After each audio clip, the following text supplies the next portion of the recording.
అలాగే నాయకులు అప్పట్లో ఉండే నాయకులందరూ కలిసి మనకైతే స్వతంత్రం వచ్చింది, కానీ దాన్ని ఎలా అమలు చేయాలో తెలియక కన్ఫ్యూజ్ అవుతున్న టైంలో అందరూ ఆలోచించి ఒక మేధావిని నిర్ణయించారు ఈ రాజ్యాంగం గురించి ఎలాగ ఏంటి ఎలా అంటే ఆగస్టు 16వ తారీఖు నుంచి మన దేశాన్ని మనం పాలించుకునే స్వతంత్రం మనకి హక్కు వచ్చిందన్నమాట. అర్థమైందా? సో అలా వచ్చిన తర్వాత ఎలా పాలించాలో ఎవరికి తెలియనప్పుడు ఆవిడ ఏం చేశారు అంటే, పెద్దలు ఎవరైతే ఉన్నారో అలాగే నాయకులు వాళ్ళందరూ కలిసి ఒక మేధావిని ఎన్నుకున్నారు. ఆయనే డాక్టర్ బిఆర్ అంబేద్కర్.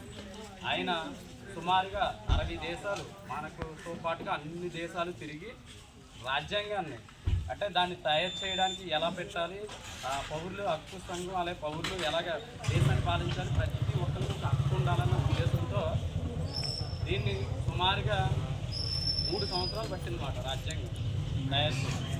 దాన్ని చట్టసభలో ఆమోదించగా అందరూ ఆమోదించారు. ఆయన చాలా బాగా రాశారు.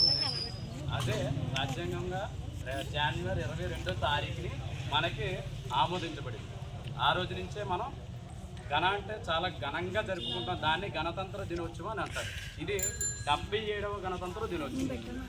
ఆ రోజు నుంచి ప్రతి ఒక్కరికి, ప్రతి పౌరుడికి అంటే మన భారతదేశంలో పుట్టిన మహిళకు అలాగే ప్రతి ఒక్కరికి కూడా అడిగే హక్కు అనేది డాక్టర్ బిఆర్ అంబేద్కర్ రాజ్యాంగంలో రాయడం జరిగిందన్నమాట. ప్రతి దాని గురించి ఇదే గణతంత్ర దినోత్సవం యొక్క ప్రత్యేకత. అర్థమైంది కదా? అందరూ గుర్తుపెట్టుకొని ఎవరైనా వచ్చి అడిగినప్పుడు, ఇప్పుడు పెద్దలు వచ్చి మిమ్మల్ని అడుగుతారు. ముఖ్యంగా ఎవరిని అడుగుతారు? రేపు కాబోయే పౌరులు మీరే, రేపు కాబోయే ఆఫీసర్స్ మీరే, రేపు కాబోయే రాజకీయ నాయకులు కూడా మీరే. ముఖ్యంగా మీరే ఇంపార్టెంట్. ఈ తరం ఎంతో ఏజ్ అయిపోయిన తర్వాత ఎవరు వస్తారు? మీరే కదా వస్తారు. మీలోనే ఒక లాయర్ ఉంటాడు, మీలోనే ఒక పోలీసు ఉంటాడు, మీలోనే ఒక దేశ నాయకుడు ఉంటాడు, మీలోనే